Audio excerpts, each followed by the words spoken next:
Vocês estão felizes com Jesus? E Ele com vocês? Ótimo. Eu quero compartilhar algo com vocês nessa noite. E eu quero que você abra, por gentileza, a sua Bíblia, no Salmo 40 e no verso 1. Esse vai ser o nosso ponto de partida e o nosso trilho.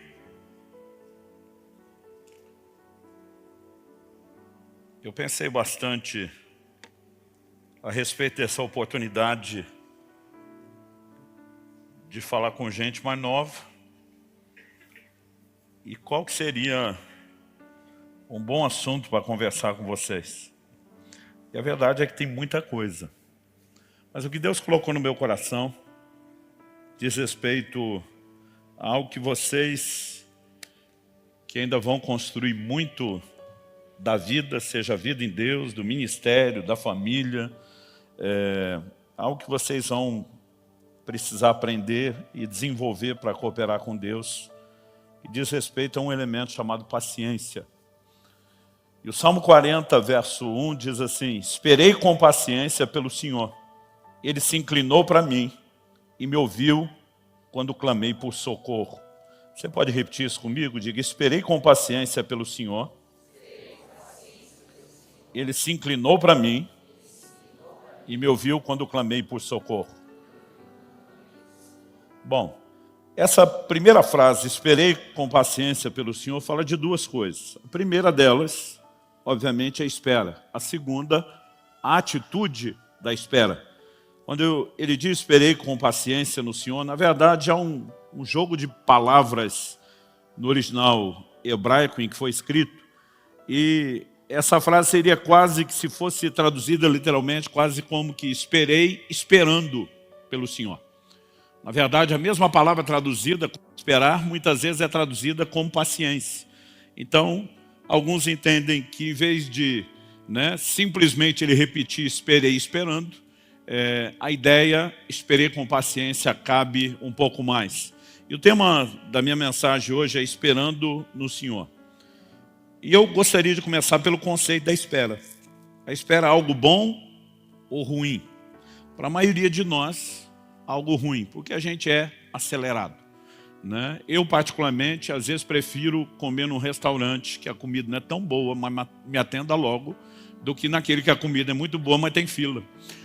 Então, eu não sei você, mas eu não sou muito fã da espera. Eu, desde garoto, eu sempre fui ligado no 220, hiperativo, e muitas vezes, tudo aquilo que está relacionado a ter que esperar, para mim de cara você já pensa, ruim. Mas a pergunta é, se o salmista está dizendo que precisou esperar pelo Senhor, significa que Deus nem sempre fará tudo depressa, significa que eu e você também teremos que, em relação ao agir de Deus, às vezes aguardarmos, e se o próprio Deus entendeu que eu e você, pelo menos em algumas questões, teríamos que esperar. Jeremias 29, 14, ele diz, eu é que sei os pensamentos que eu tenho a respeito de vocês.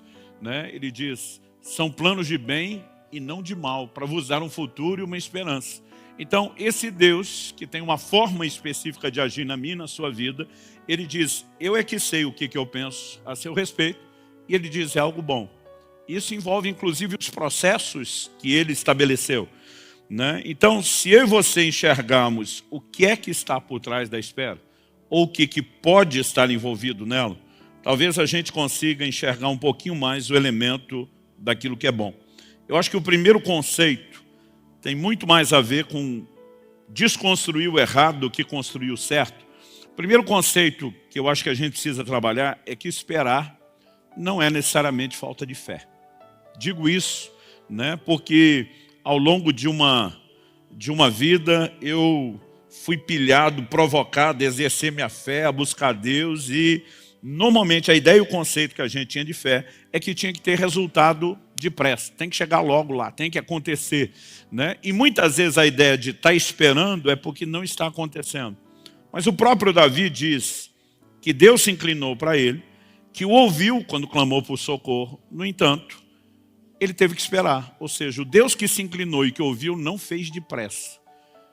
E o fato de Deus não ter feito depressa não significa que Davi não tenha crido. Porque se Davi não tivesse crido, Na verdade, Deus não tinha, era feito, e não feito depois. Então, a gente tem que repensar isso. Em Romanos, no capítulo 8, no verso 25, a Bíblia diz, se esperamos o que não vemos, com paciência o aguardamos. Né? A espera, ela envolve o elemento paciência, mas não necessariamente significa falta de fé. Às vezes ela vai ser apresentada, a paciência vai ser apresentada como algo que caminha de mão dada com a fé. Hebreus capítulo 6 diz no verso 12 que nós temos que ser imitadores daqueles que pela fé e paciência herdam as promessas. Então você não herda as promessas de Deus só com fé. Você herda as promessas com fé e paciência. Na verdade, Hebreus capítulo 6, verso 15, dizia assim, depois de esperar com paciência, obteve Abraão a promessa. Abraão é chamado na Escritura de o pai da fé. A Bíblia diz em Romanos 4 que ele deixou pegadas de fé nas quais eu e você temos que andar, ou seja, seguir o seu exemplo. E ele teve que esperar para obter a promessa. Logo, eu e você não podemos caracterizar a espera como falta de fé. Na verdade, né, eu diria até um pouquinho mais que a paciência ou a espera que eu e você vamos ter que exercer com paciência é uma característica divina a ser manifestada e que será fortalecida pela palavra. Em Romanos, no capítulo 15, de 4 a 6, a Bíblia diz assim, pois tudo quanto outrora foi escrito, para nosso ensino foi escrito, a fim de que pela paciência e pela consolação das Escrituras tenhamos esperança.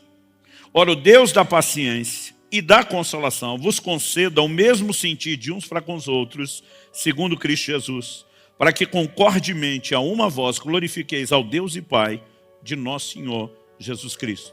A Bíblia fala da paciência e consolação das Escrituras. A Bíblia fala a respeito de Deus dar paciência, né, e consolação a cada um de nós. Então, não dá para simplesmente ignorar. Isso é parte da vida cristã e é uma virtude que tem que ser exercida. Mas, honestamente, eu e você precisamos entender qual a importância da espera. Porque emocionalmente, para a maioria de nós, ela gera desconforto. Eu admiro quando eu encontro assim, uma pessoa que é paciente. Daquela paciente que ela está de boa. Tem que esperar ela estar de boa. Né? Porque assim, às vezes eu espero porque eu não tenho opção. Né? E nem sempre dentro de mim eu estou no melhor dos sentimentos enquanto espero. Com o tempo, obviamente, eu fui obrigado a crescer, a amadurecer, a aprender, a entender a importância da espera.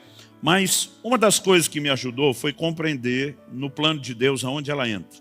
E a segunda coisa que eu quero destacar aqui, e aqui eu vou gastar um pouquinho mais de tempo do que no primeiro, é que a espera nos ajuda a amadurecer. Você pode repetir isso comigo? Diga, a espera nos ajuda a amadurecer. Em Gálatas, no capítulo 4, nos versos 1 e 2, a Bíblia diz assim, digo, pois, que durante o tempo em que o herdeiro é menor, em nada difere de escravo, posto que ele é senhor de tudo, mas está sob tutores e curadores até o tempo predeterminado pelo Pai. Então, a Bíblia está dizendo que quando o herdeiro é menor de idade, ele, legalmente falando, é herdeiro. Mas enquanto menor de idade, a Bíblia diz, na casa, em nada difere de um escravo. Por quê? Porque ele ainda não pode ter acesso à herança. E o texto simplesmente nos diz que, apesar de ser senhor de tudo, ele vai ficar sob tutores e curadores até o tempo predeterminado pelo pai. Porque o pai normalmente não permitia que o filho acessasse a herança enquanto criança, enquanto menor de idade, porque ele não tinha poder de gestão. Se você olhar Lucas 15, de 11 a 32, na parábola do filho pródigo, a gente descobre que quem acessa a herança antes de ter amadurecido, ele normalmente vai desperdiçar aquilo a que teve acesso. Eu lembro de um dia que uma pessoa falou assim para mim, pastor, eu estava lendo um artigo, e esse artigo dizia que mesmo em países de primeiro mundo, não era só nos de terceiro não, mais de 90% dos ganhadores de grandes prêmios em loteria, ele falou, não estamos nem falando de prêmio pequeno, dos grandes prêmios de loteria, eles conseguem simplesmente dissipar tudo que ganharam em menos de um ano. Um pequeno percentual vai dissipar em até 2 anos. E normalmente quem não dissipou no primeiro, no segundo, que é muito pequenininho o que sobra, esse sim vai conservar o dinheiro ou vai fazê-lo trabalhar. Aí ele olhou para mim e falou, isso me remete a uma conclusão. Eu falei, qual? Ele falou, esse dinheiro é amaldiçoado. Eu falei, é mais fácil jogar a culpa na maldição do que na falta de um poder de gestão. Olhei para ele e falei, você sabia que normalmente as empresas que viraram impérios bilionários, elas dificilmente vão durar muitas gerações? Que normalmente a próxima geração que assume o comando da empresa vai quebrar essas empresas que cresceram? Ele falou, não. Eu falei, a estatística é bem parecida. E o que a gente tem de similar, e não estou aqui advogando e nem dizendo para você ficar jogando na loteria, mas é que em vez de espiritualizar que o dinheiro se perde porque é amaldiçoado, a maioria das pessoas que acessa algo para o qual não está pronta e não tem condições de gerir aquilo, ela normalmente tende a meter o pé pelas mãos e perder isso tudo.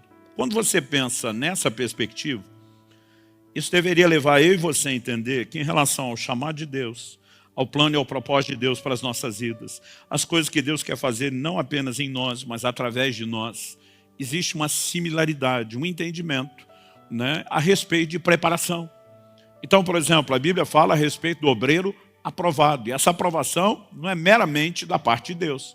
A Bíblia diz, procura apresentar-te a Deus como obreiro aprovado que não tem de que se envergonhar. Então, para que eu seja aprovado por Ele, existe um posicionamento da minha parte, onde eu preencha determinados requisitos e Ele possa então fazer aquilo que Ele tinha em mente. E eu estou dizendo isso porque muitas vezes nas Escrituras, você vai perceber Deus trabalhando com as pessoas em prazos que são longos. É o tipo de coisa que eu não enxergava quando era garoto, que para mim tudo era para ontem, né? E demorou para eu perceber, até lendo a Bíblia. Deus faz uma promessa a Abraão, vou te dar um filho. 25 anos. E tinha hora que eu ficava pensando, por que que quando o Senhor promete uma coisa, o Senhor fala tanto tempo antes? Né? Deus diz para Davi, eu vou te dar o reino. No mínimo 15 anos esperando. Aí você vê que o Abraão, que esperou 25 anos para ter um filho, quando o filho finalmente cresce e se casa. A Bíblia diz que Isaac se casou aos 40 anos. Eu fico pensando, eu no lugar de Abraão já esperei 25 anos para ver o filho nascer. Agora esperar mais 40 para o filho casar, para depois imaginar quando é que essa posteridade vem. Eu no lugar de Abraão não tinha esperado mais do que os 18. Aliás, eu nem sou Abraão, meu filho casou aos 18. Né? Então, eu fico pensando comigo mesmo, da onde esse camarada conseguiu esperar? Agora, o curioso é que o Isaac casa.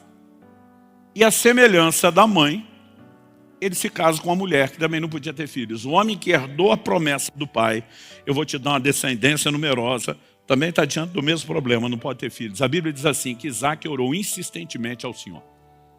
E Deus ouviu a sua voz. Ele deu os filhos, nasceu logo gêmeos. Aí eu li esse texto, a sensação que eu tinha era assim, que ele orou tanto que Deus disse, tá bom, toma, e que nem 9 meses precisou, né, de gestação para as crianças nascer. Quando você vai ler lá o texto bíblico, de Gênesis 25, a Bíblia diz, era Isaac da idade de 60 anos, quando lhe nasceram os gêmeos. Casou aos 40, orou com insistência, aos 60 os filhos chegaram, mais 20 anos. E a gente pode te dar exemplo após exemplo nas Escrituras. Eu não sei que idade José tinha quando teve os sonhos de Deus sobre ele estar numa posição de governo, mesmo diante da sua família. Mas a Bíblia diz que aos 17 anos de idade ele foi vendido pelos seus irmãos para o Egito. A Bíblia diz que aos 30 ele sai da cadeia para começar a viver o cumprimento. Então, só a primeira etapa levou pelo menos 13 anos. Até que os seus irmãos chegassem, porque aparece no segundo ano da fome, você pode jogar mais 9. Então ele estava com quase 40 anos de idade. Então, ao longo das Escrituras, quando a gente olha, as coisas não são tão rápidas, automáticas ou instantâneas como eu e você gostaríamos que fosse. A pergunta a ser feita é, José vai para o Egito, vendido, traído pelos seus irmãos, embora fosse fiel a Deus. Lá na casa de Potifar ele começa a prosperar, as coisas estão dando certo. Mas para ser fiel a Deus, e porque recusa a proposta da mulher de Potifar, ele é injustamente preso. Agora, na prisão, a Bíblia fala de uma ocasião que ele vê uma oportunidade. Qual oportunidade? 2 dos oficiais principais de Faraó, Gênesis 40 diz isso, vão parar na cadeia.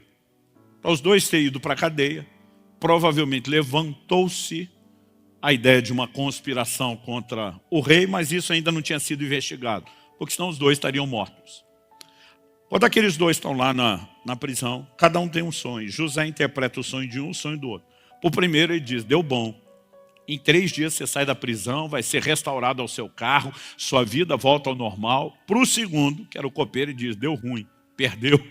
Ele diz, em 3 dias tu está morto, né?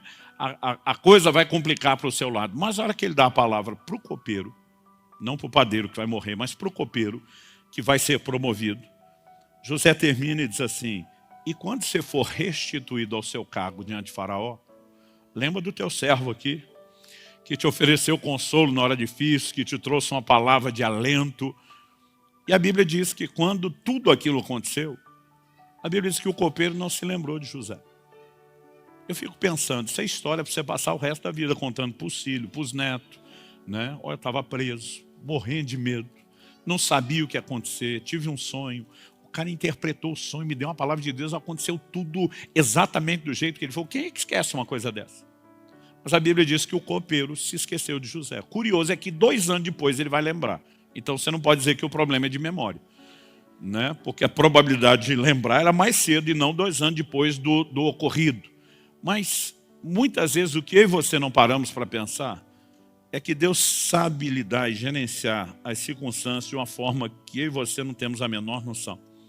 Quando José conversa com o copeiro, Gênesis 40, 14 e 15 diz que ele fala assim, porém lembra-te de mim, quando tudo te correr bem, e rogo-te que sejas bondoso para comigo, e faças menção de mim a Faraó, e me faça sair dessa casa, porque de fato fui roubado da terra dos hebreus, aqui nada fiz para que me pusesse nessa masmorra. Quando você ouve o discurso de José, é um discurso de dor, de alguém que está ferido, de alguém que está machucado, de alguém que está dizendo, me ajuda a sair desse lugar, porque aqui a coisa não vai virar, as coisas não vão funcionar. Agora a pergunta é, se o copeiro tivesse lembrado de José, e tivesse feito menção de José a Faraó, e conseguisse usar sua influência para tirar José da cadeia, o que é que seria de José? Assistente de cozinha? Muitas vezes eu e você, a gente acha que tem planos e ideias perfeitas para viver o plano de Deus, mas a melhor ideia para viver o plano de Deus é a do próprio Deus. A verdade é que José, nesse momento, está com o coração ferido, machucado. Enquanto eu e você estamos feridos e machucados, não é hora de ser promovido. Quem é promovido com o coração ferido, na hora que tiver a oportunidade, vai pisar em quem o machucou, em vez de servir as pessoas que o machucaram, que o feriram. O que é que Deus queria de José? Que ele fosse um instrumento da parte de Deus para sustentar os irmãos que o injustiçaram. Mesmo com tudo aquilo que fizeram, Deus diz, eu quero que você pague o mal com o bem, eu quero que você externe o meu coração. Eu acredito que você dá conta disso. Naquele momento inicial, José não estava pronto. E muitas vezes Deus não pode deixar que as coisas aconteçam depressa na minha e na sua vida. Porque sem a espera, eu e você não vamos passar pelos processos de amadurecimento, de correção, de ajuste, que eu e você precisamos passar. E quando eu olho para as Escrituras, eu não consigo, é lógico que hoje é muito mais fácil falar disso, né? Eu não consigo simplesmente ignorar a importância de processos e que os processos têm que ser respeitados. Em Marcos, no capítulo 4, de 26 a 29, Jesus disse ainda, o reino de Deus é assim como se um homem lançasse a semente à terra. Depois dormisse e levantasse de noite e de dia, e a semente germinasse e crescesse, não sabendo ele como.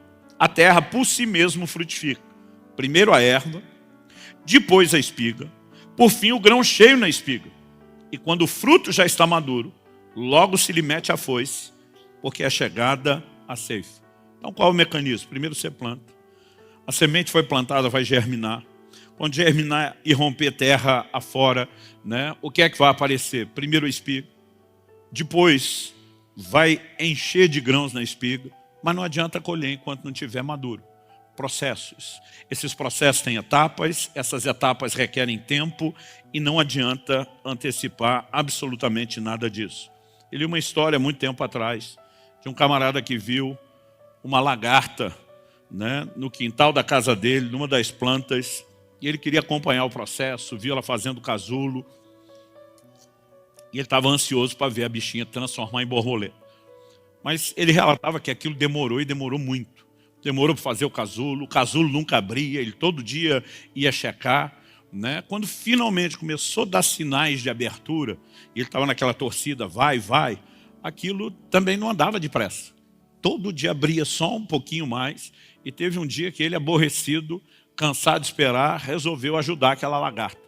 Ele pegou uma tesourinha dessas pequenininhas de costura e deu uns piques ali no casulo para ajudá-la, porque todo dia ele via que a lagarta fazia um esforço enorme para sair e não conseguia se libertar. Ele disse, vou ajudá-la a fazer mais rápido.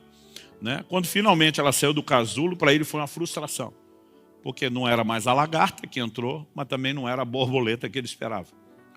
A verdade é que o processo de transformação, a chamada metamorfose, não tinha terminado. Ela tinha asas, não desenvolveram, mas aquele corpo que precisa ficar menorzinho para conseguir voar, né, não era tão grande quanto antes o da lagarta, mas também não tinha terminado o que deveria, e ele ficou muito bravo, né, pensando, eu perdi todo o meu tempo esperando um negócio que não funcionou. O que demorou para ele descobrir é que o culpado foi ele. Porque é justamente o esforço que a lagarta faz para se libertar do casulo que ativa todas aquelas enzimas e o processo de transformação. E quando ele tentou facilitar e ajudá-la a ganhar tempo, ele simplesmente abortou o processo de preparação que era necessário.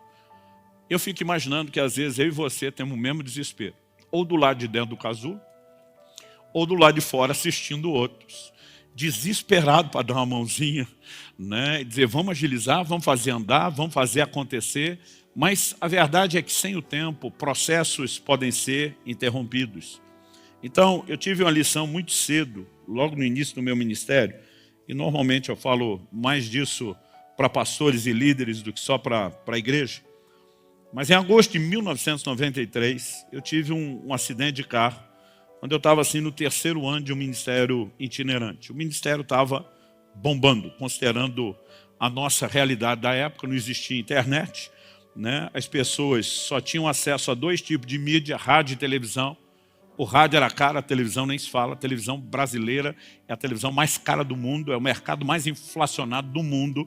Então, normalmente, sem estar na mídia, nenhum ministério avançava tão depressa. Eu sei que vocês não conseguem imaginar o que é um mundo sem internet.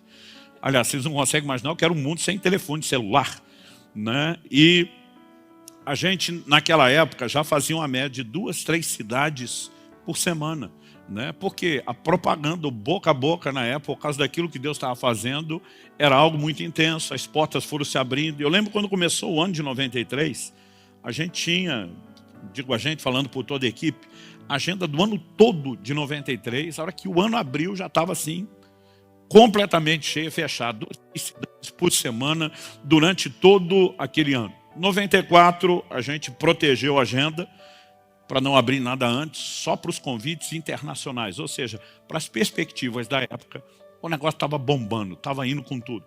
Mas em agosto de 93, eu tive esse acidente de carro e estou vivo só por um milagre.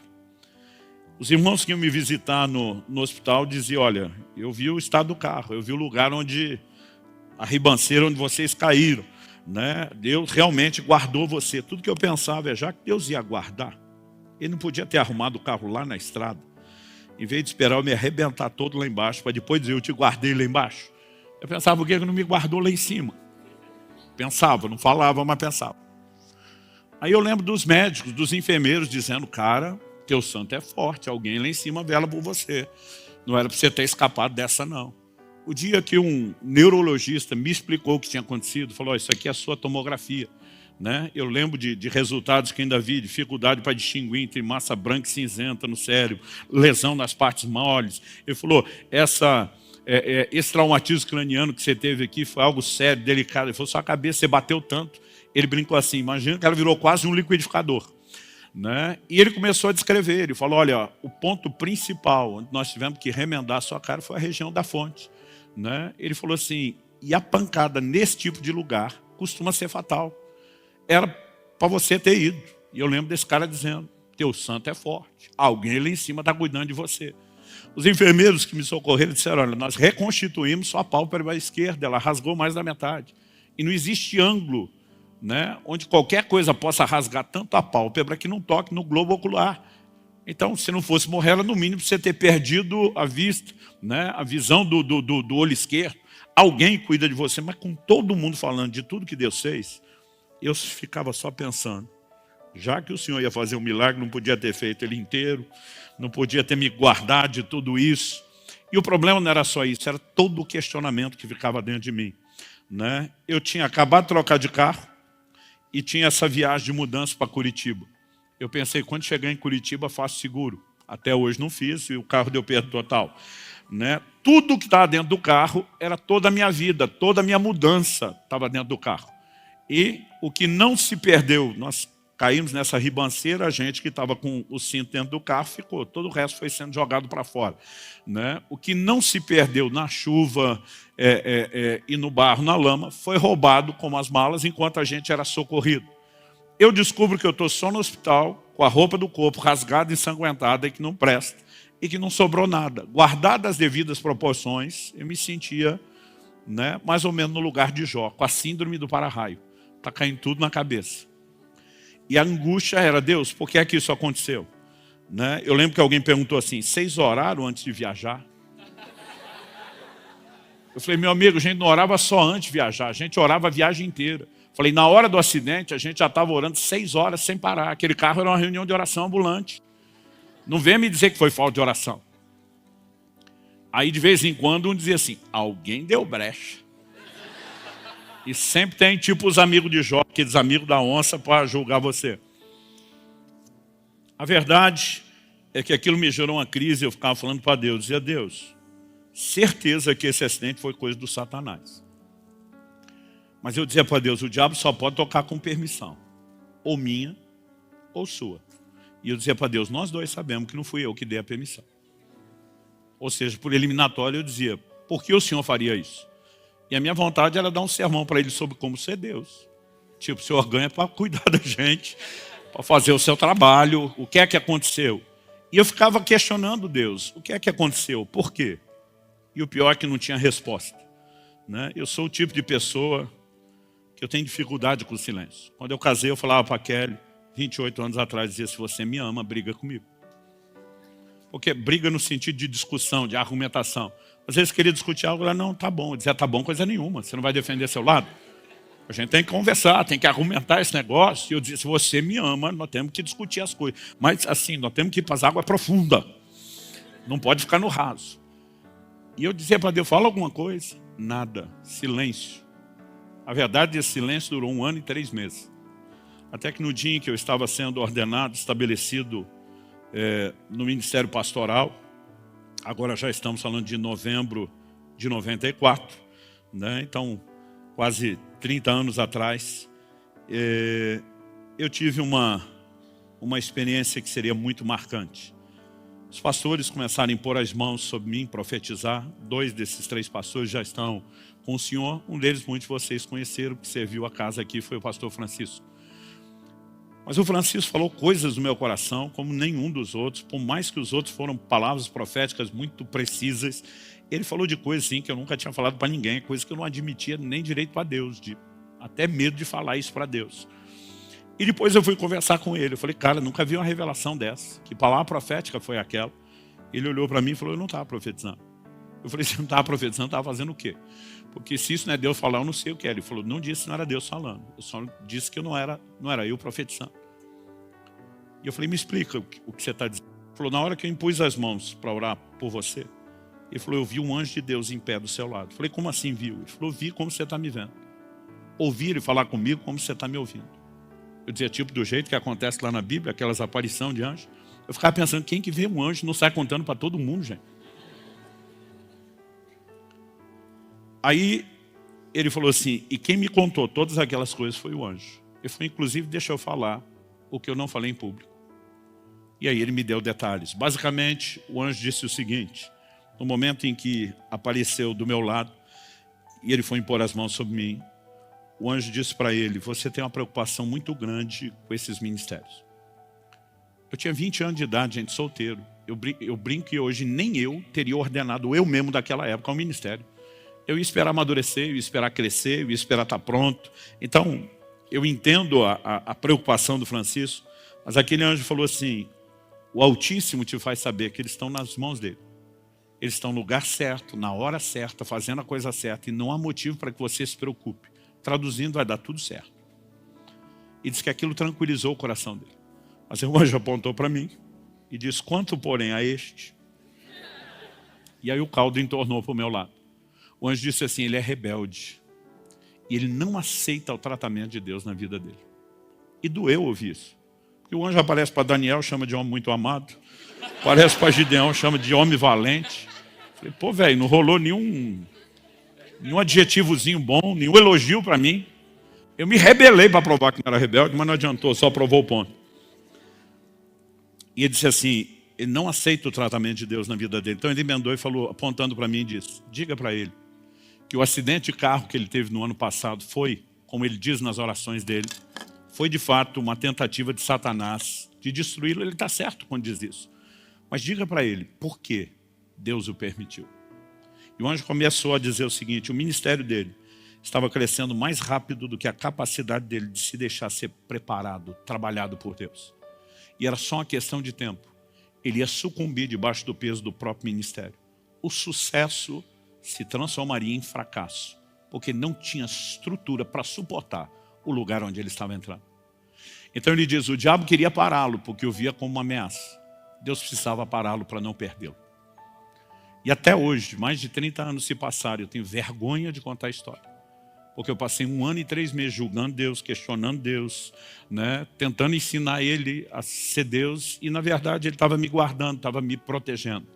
O que eu comecei a descobrir é que muitas vezes, porque nós abortamos alguns processos, porque não queremos esperar, a roda tem que girar, tem que fazer acontecer, a gente deixa de viver processos necessários de amadurecimento.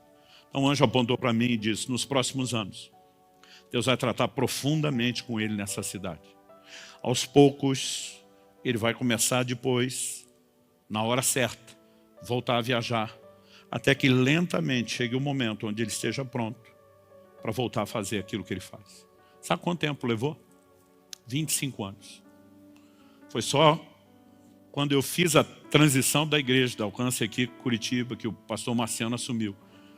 Né? E Deus falou comigo 1 ano antes. Ele diz agora, quando você completar os 25 anos de pastorado, então estou falando de 5 anos atrás. Ele diz, estou te liberando para voltar a fazer aquilo que você fazia antes. 25 anos depois. Não significa que eu não fiz nada ao longo dos 25 anos, mas eu e você precisamos entender que Deus trabalha com processos. E nesses processos envolve tempo. E no tempo, Deus trabalha dentro de nós. Entre toda a promessa de Deus, guarde isso, em toda a promessa de Deus e o seu cumprimento, tem um intervalo de tempo. Nesse intervalo, Deus vai trabalhar mais dentro de nós do que fora de nós. Ou seja, Ele trabalha mais nos preparando do que necessariamente nos usando e fazendo acontecer. E a gente precisa ter a mentalidade de paciência. É lógico que nem tudo será necessariamente tão demorado. Eu lembro que em 93, antes do acidente, eu já tinha escrito meu primeiro livro, Falar em Línguas. Né? Na época ele chamava Linguagem Sobrenatural de Oração, depois virou só o subtítulo. Com o acidente, com a interrupção das viagens, o fato de ter ido pastorear, deixei tudo no stand-by, mas eu tinha uma convicção no meu coração desde a minha adolescência. E Deus queria que eu escrevesse, que essa seria uma das formas do Ministério de Ensino. Então, depois de muita paciência, né, porque eu fui pastorear a partir do final de 93, em 98, depois de 5 anos, que para mim era muito tempo. Eu falei, quer saber? Chegou a hora de trabalhar e publicar o livro. Eu lembro de um dia, era uma terça-feira, consigo lembrar que era terça-feira, e terça era o dia de reunião do presbitério, à tarde a gente reunia na igreja, tomava decisões que diz respeito ao governo da igreja, mas à noite a gente não tinha atividade na igreja, a gente reunia com as esposas para ter um tempo de comunhão, a gente comia junto, e oração, e buscar Deus junto. E toda terça-feira aquele encontro mudava. Naquela terça-feira ia ser na nossa casa. Eu lembro quando acordei de manhã, estava no meu tempo devocional, o Espírito Santo falou comigo assim, à noite, na reunião na sua casa, o primeiro a chegar vai ser fulano. Fulano era o único solteiro do time nosso. E era o único que nunca chegava no horário.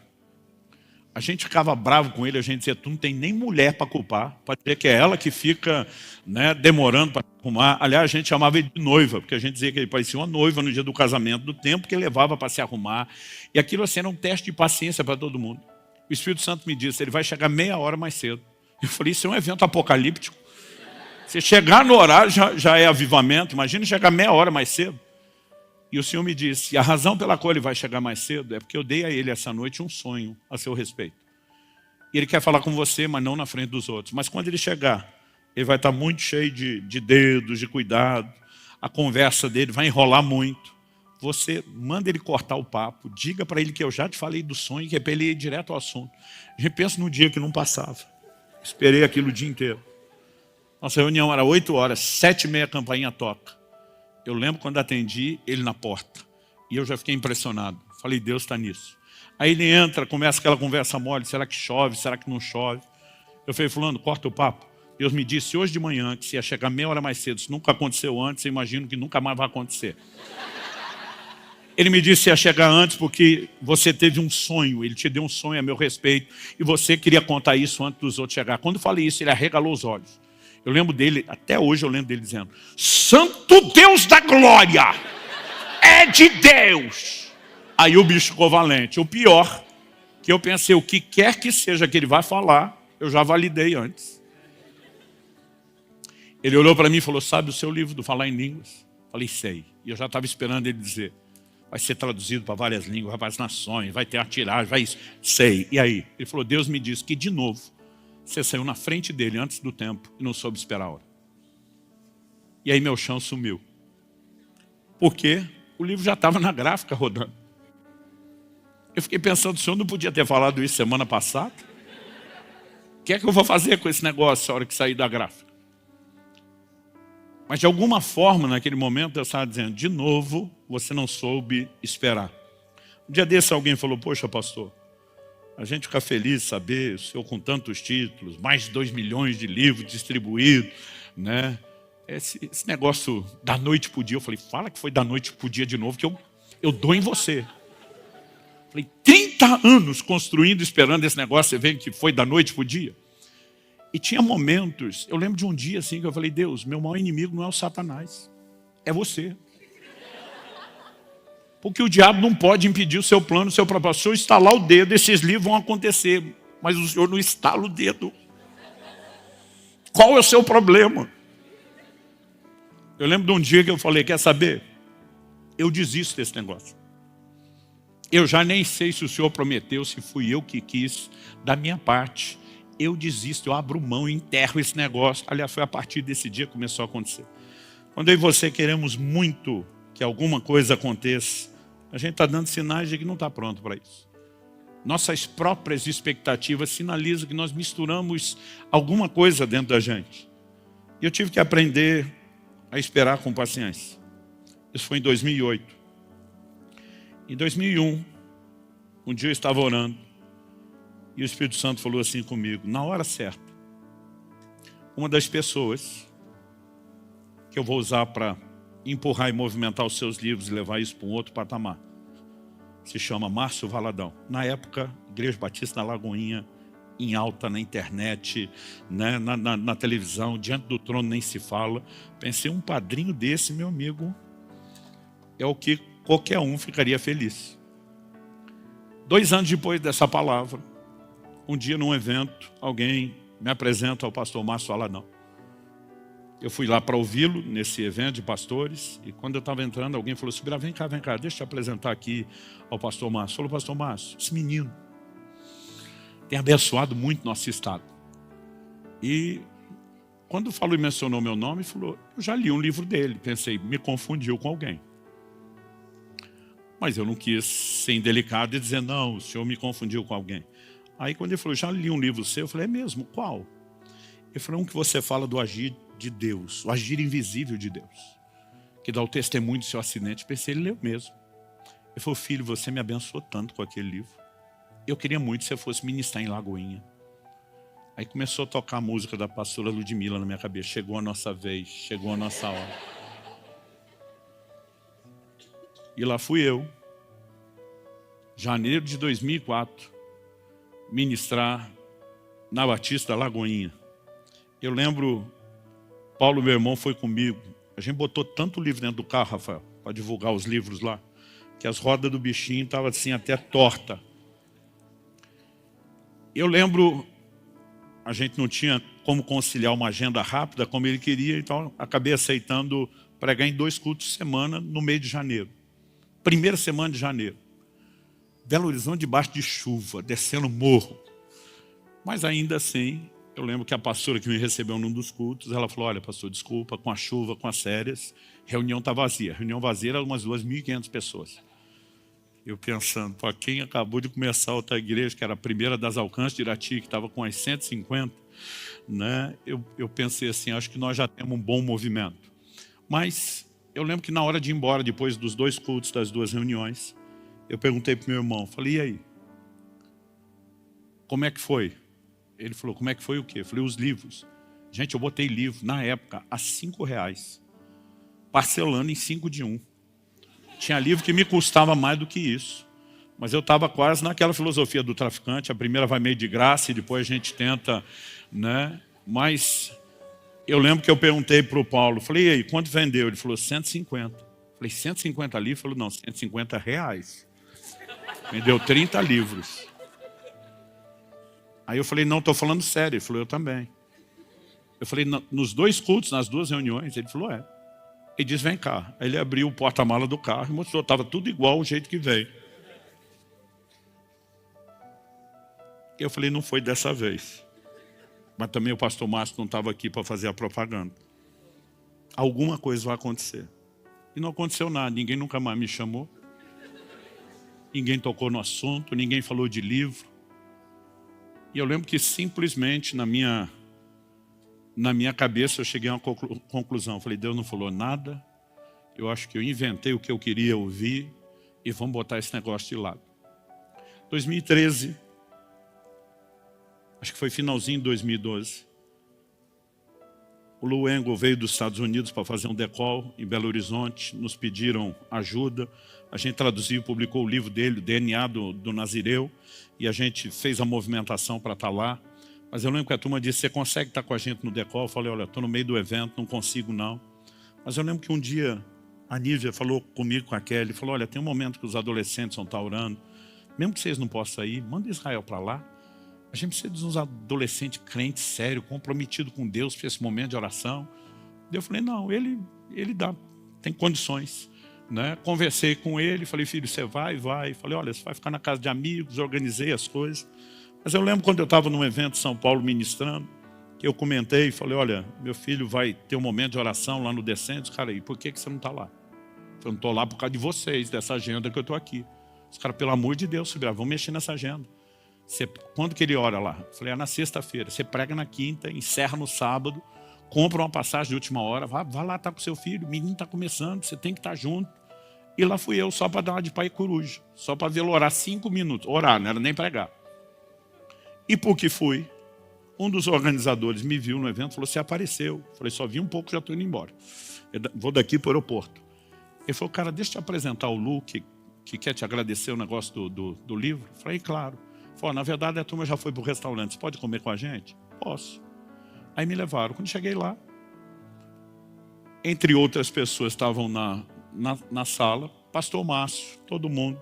Mas quando eu entrei, sentei, todo mundo já estava comendo, conversando, eu cheguei, quieto, entrei, quieto, fiquei. Eu tenho a mania de ficar me esticando na cadeira. E dos momentos que eu fiz isso, torci o pescoço para um lado, torci para o outro. Quando eu viro, o pastor Márcio, que estava 2 cadeiras depois de mim, está fazendo a mesma coisa. E a gente se olhou. Ele falou, Subirá, é você? Eu falei, sou eu. Ele falou, filho, os seus livros me abençoam tanto. Eu pensei, não começa.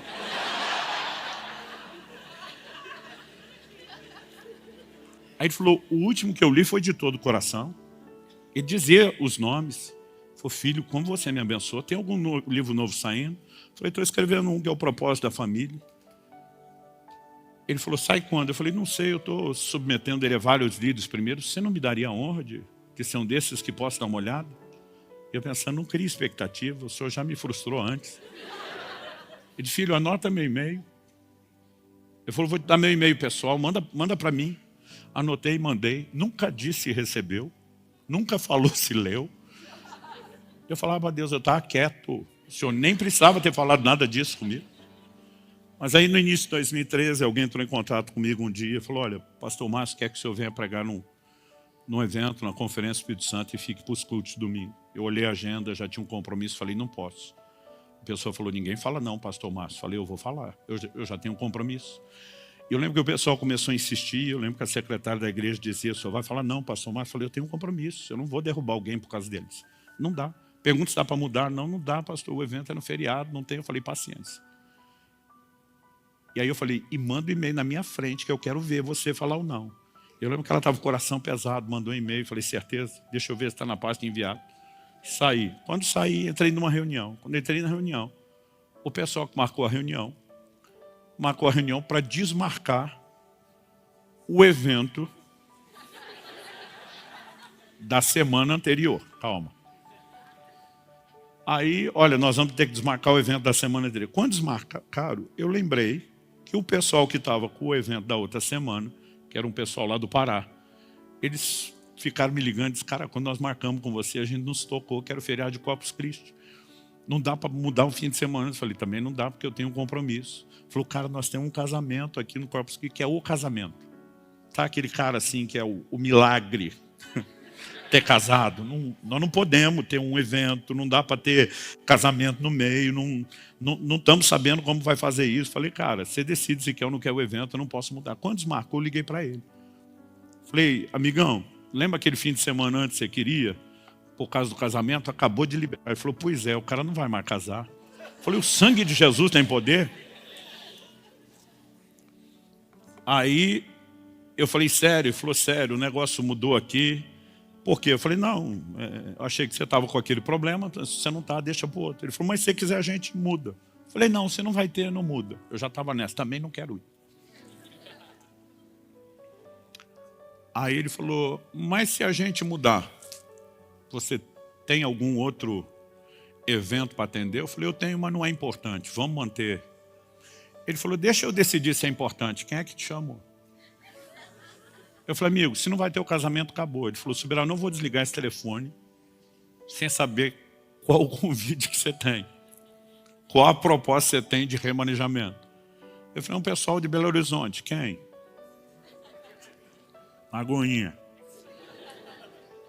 Um pastor de departamento chamou, eu falei, não, para o pastor Márcio. Ele falou, ninguém fala não para o pastor Márcio. Ele disse, você vai para esse evento, tá mudado.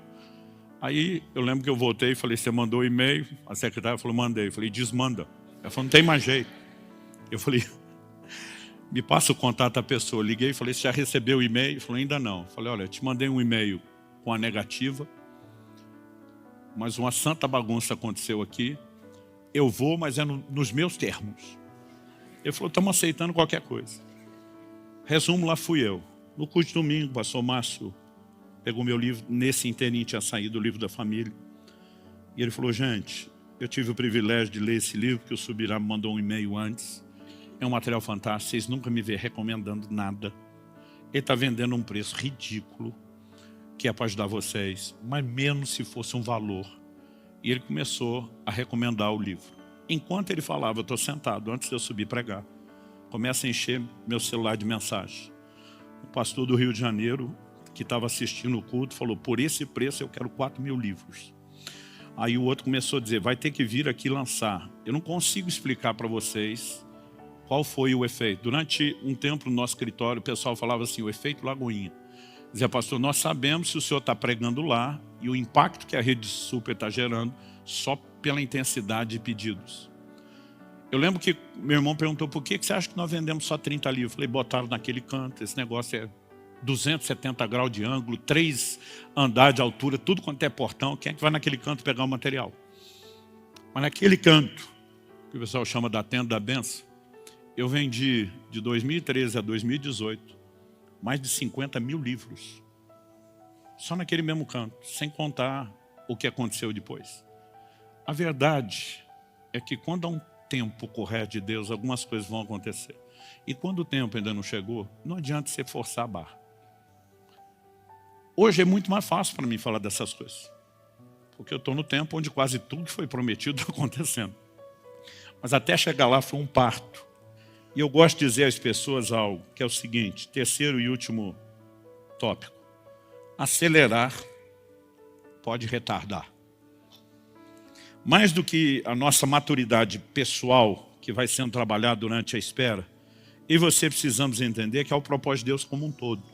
E quando falamos do propósito de Deus como um todo, tem questões que não diz respeito somente a gente. O que teria acontecido com José se ele tivesse sido lembrado pelo copeiro, como nós falamos antes? Algo muito interessante a respeito de Moisés. A Bíblia diz em Atos, no capítulo 7 e no verso 17, como, porém, se aproximasse o tempo da promessa que Deus jurou a Abraão. A palavra traduzida tempo aqui no grego é cronos. Cronos é o tempo cronológico, aquele que a gente mede no relógio, no calendário. E eu já vou falar de que tempo é esse. Quando chega o verso 20 de Atos 17, na pregação de Estevão, a Bíblia diz assim: por esse tempo nasceu Moisés, que era formoso aos olhos de Deus. A expressão do 17 é quando se aproximasse o tempo, cronos. Por esse tempo nasceu Moisés, kairos. Kairos, diferente do cronos, ele fala de uma estação profética. Nem sempre exatamente aquela data e aquele tempo da folhinha do jeito que nós medimos, mas ele fala de uma estação profética. Qual era o tempo da promessa de Deus a Abraão? Gênesis 15, de 12 a 14, diz assim: ao pôr do sol caiu profundo sono sobre Abraão, e grande pavor e cerradas trevas o acometeram.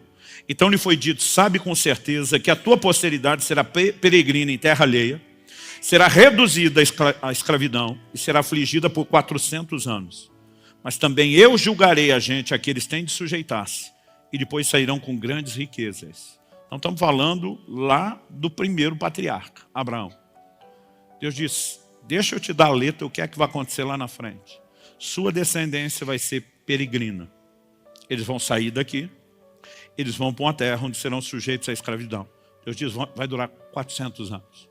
Deus diz: depois eu vou julgar aqueles que os sujeitaram. Eles vão sair de lá com grandes riquezas. Eles vão voltar para Canaã. Então Deus falou. O texto diz: quando se aproximava o tempo que Deus falou a Abraão, qual era o tempo? 400 anos. A Bíblia diz: por esse tempo e nessa estação profética nasceu Moisés. Quando você lê o livro de Êxodo, aliás, isso é repetido não só em Êxodo, mesmo no livro de Hebreus, o tempo todo a Bíblia diz: nasceu Moisés, que era formoso. A Bíblia só diz isso. Eu lembro que eu ficava olhando para esse texto e dizendo: e quem é a mãe? Não vou dizer o pai, porque os pais a gente tem que observar que às vezes eles têm uma dificuldade de ver beleza em criança. Mas quem é a mãe que vai olhar para o filho que nasce e não acha bonito? Nós, os pais, a gente acha que nasce com um cara de joelho amassado. O meu, quando eu vi todo coberto de placenta, de sangue, a primeira coisa que eu pensei não foi que coisa mais linda. Foi assim: eu amei essa coisinha feia. Só que é só Estevão que vai dar esse detalhe que ninguém deu, que diz que ele era formoso aos olhos de Deus. O que a Bíblia está dizendo é que eles viram uma beleza diferente. Eles viram que o menino era atraente, mas era uma percepção. Ele vai servir a um plano divino. Ele tem um papel e uma missão diferenciada. E a Bíblia diz que ele nasce na estação onde o tempo da promessa está para cumprir. Ou seja, tudo está se encaixando e convergindo para que o plano de Deus seja vivido. Mas quanto tempo Deus falou a Abraão? 400 anos. Agora olha Êxodo 12, 40 e 41. Ora, o tempo que os filhos de Israel habitaram no Egito foi de 430 anos. Aconteceu que ao cabo dos 430 anos, nesse mesmo dia, todas as hostes do Senhor saíram da terra do Egito. Mas Deus não diz para Abraão 430 anos. Deus diz para Abraão: o tempo que eu determinei são 400 anos. Daí eles voltam. Só que eles saíram 30 anos atrasados. A pergunta é por quê? Quando eles saíram com 430 anos, liderados por Moisés, a Bíblia diz que Moisés tinha 80 anos. Agora, quando Moisés tinha 40 anos de idade, então 40 anos antes ele saiu logo, no ano 390 da escravidão, o que é que aconteceu? A Bíblia diz que o Moisés sai da corte de Faraó para visitar os seus irmãos e vê um egípcio oprimindo um do seu povo. Ele toma as dores e mata o egípcio. Quando você lê a pregação de Estevão, você vai ler exatamente assim: Moisés cuidava que os seus irmãos haveriam de entender que por meio dele Deus daria livramento a Israel. Mas eles não entenderam. Ele tinha certeza. Esse cara começou a olhar e dizer: meu nascimento, o tempo onde acontece, a forma como tudo aconteceu, quando os pais tinham que rejeitar os filhos, quando os filhos homens deveriam morrer, a maneira como eu fui acolhido, treinado na casa de Faraó, com todo o treinamento para ser um líder. Deus vai usar isso tudo, ele tem um plano e um propósito. A ficha do cara caiu, ele entendeu. Mas ele ainda não estava no tempo certo. E o texto diz: ele cuidava que seus irmãos entenderiam, mas eles não entenderam. Um dia desse alguém me perguntou, falou: pastor, por que o senhor acha que tem tanta gente rachando, dividindo igreja por aí? O senhor acha que essas pessoas não são chamadas para o ministério? Eu falei: normalmente são. O problema não é falta de chamado. O problema é não esperar a hora do reconhecimento. É tentar fazer acontecer. O cara tem tanta convicção do chamado que ele não entende que o reconhecimento é um conjunto de fatores que ele flui dentro do tempo de Deus. E muitas vezes essa impaciência, ela custa caro. Então faltava 10 anos para o prazo divino terminar. E o Moisés diz: eu sou o cara, Deus vai me usar, ele não pode esperar. Mas aí o que acontece? Quando ele mata o egípcio, e o faraó fica sabendo, e diz: espera aí, o meu neto, adotado, criado em casa, está se virando contra nós para defender esse povo. Ele tenta matar Moisés, e Moisés vaza. 40 anos se passaram. Agora, no ano 430, Deus aparece para Moisés na sarça. O que é que Deus diz para Moisés na sarça? Finalmente já morreram aqueles que queriam te matar. Em outras palavras, finalmente a poeira baixou. A confusão que você fez, cabeção, baixou só agora. Vamos retomar o plano. E porque ele não quis esperar 10 anos, ele não só esperou 40, mas o povo inteiro perdeu 30 anos a mais. Quando eu fico olhando para as Escrituras, uma convicção que me vem, eu acho que isso é sinal que a gente está amadurecendo, é que acelerar muitas vezes pode retardar. Eu fico olhando para muita coisa que ao longo da minha caminhada era aquele desespero: vamos resolver, vamos fazer acontecer, vamos.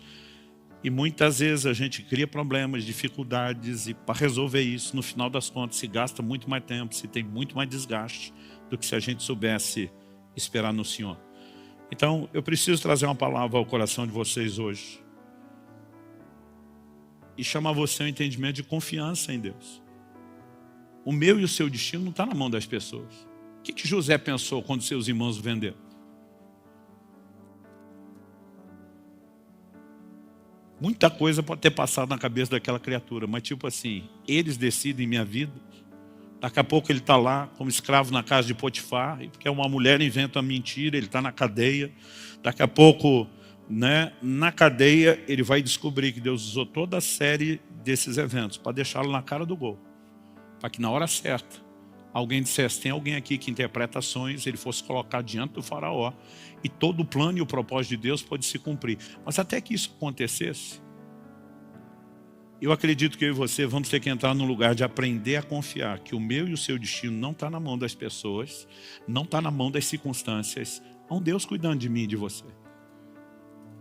Eu não sei te dizer quanto desgaste eu tive com muita coisa. Eu lembro que um dia eu falei para Deus: por que o Senhor fala tanto tempo antes de acontecer? Não dá para prometer mais perto?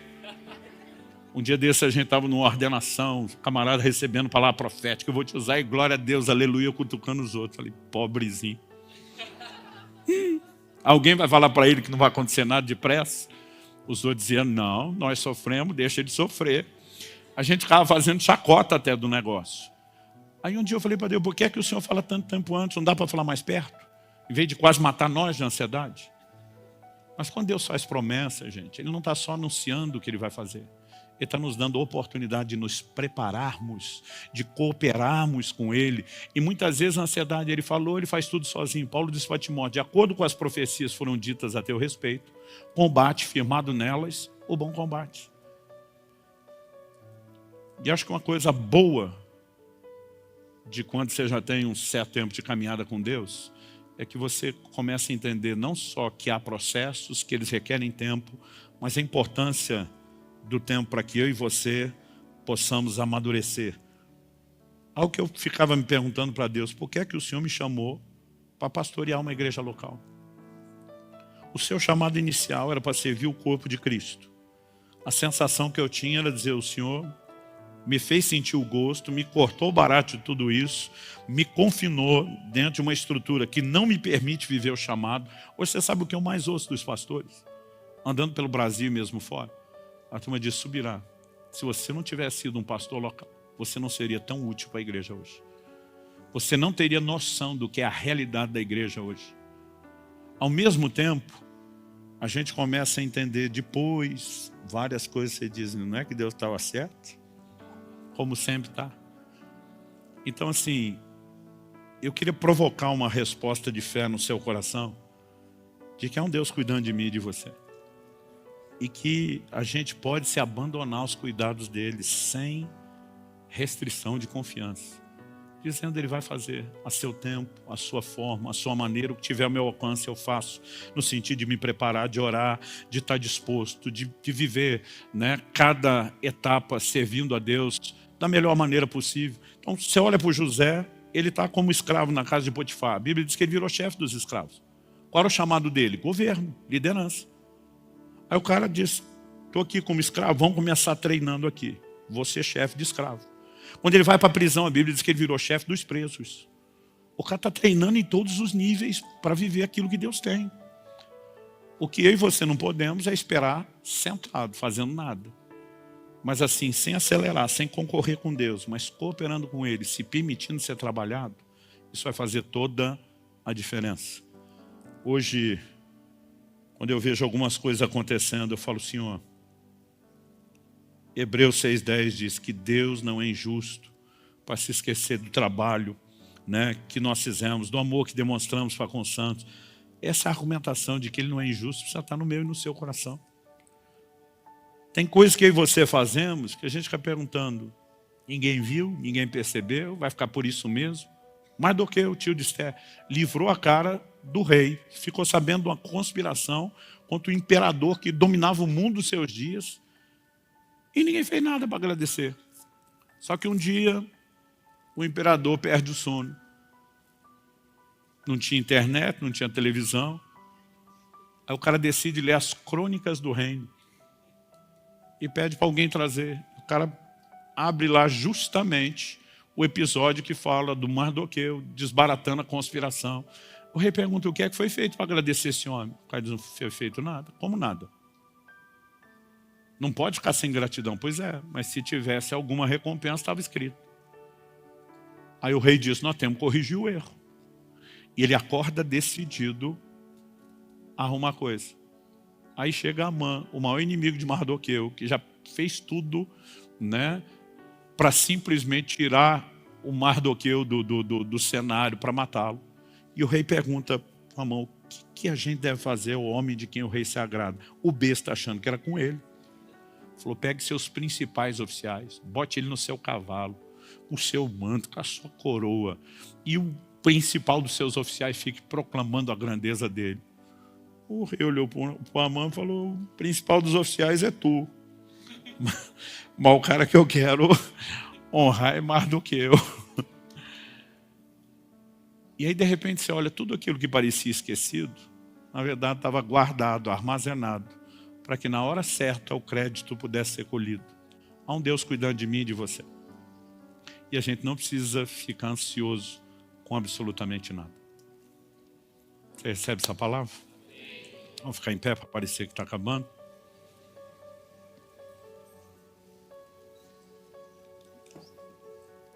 Tiago capítulo 5, verso 11 diz: eis que temos por felizes os que perseveraram firmes.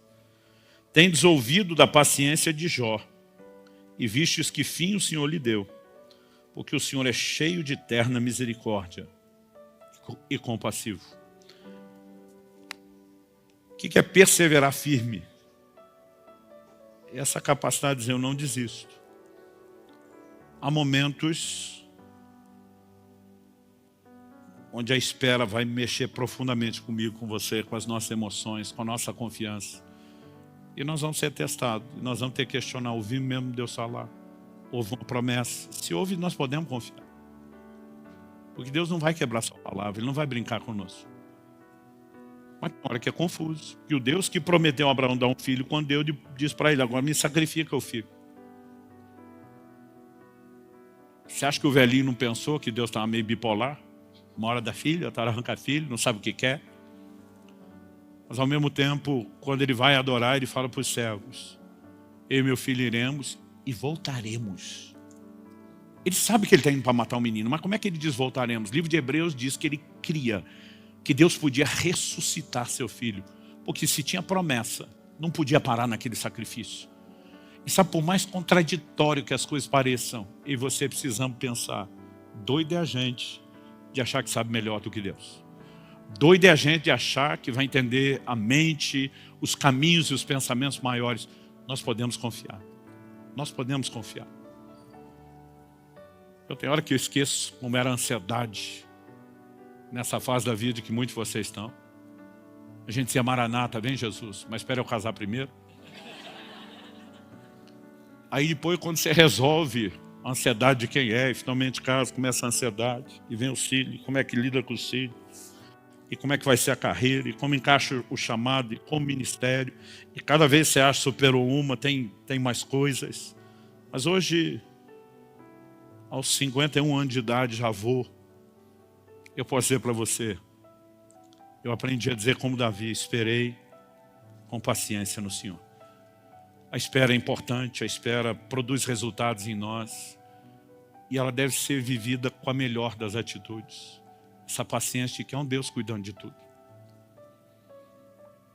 Tudo que nós vamos construir na vida, seu matrimônio, criação de filhos, ministério, projeto de Deus, são todos projetos a longo prazo.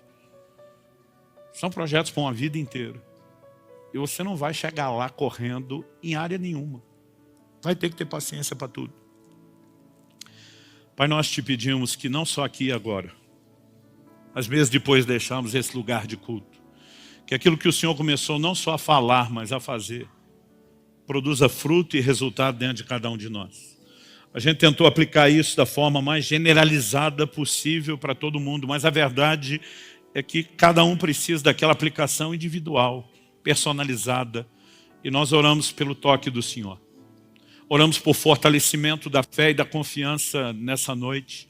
Oramos, ó Deus, por uma fé renovada na dependência do Senhor, na capacidade de se entregar aos teus cuidados. Oramos por fortalecimento, em nome de Jesus.